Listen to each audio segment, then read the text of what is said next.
Hey guys, welcome to the channel. In today's video, we're going to show you how to get an external drive working in Bazzite in under 60 seconds. So let's go.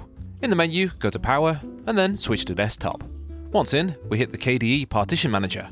If you can't find it, search for Disk, and there it is. For the password, type in Bazzite, followed by Enter, and then on your external drive, unmount the partitions, and then delete them. From here, press New, Permissions for everyone, OK, and then Apply. Apply. Let it do its thing, and for the next bit you might want to use a dock with a wireless keyboard. Why, you may ask? Well, you're going to use terminal to type in sudo steam for the password Bazzite, and then sudo steam library. Next line is sudo chown Bazzite steam library, and then chmod 777 steam library.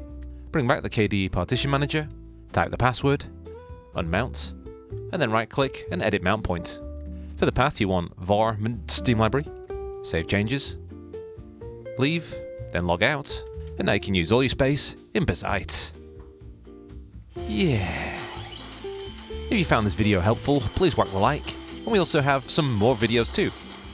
Check them out if you have the time. Ta-ra.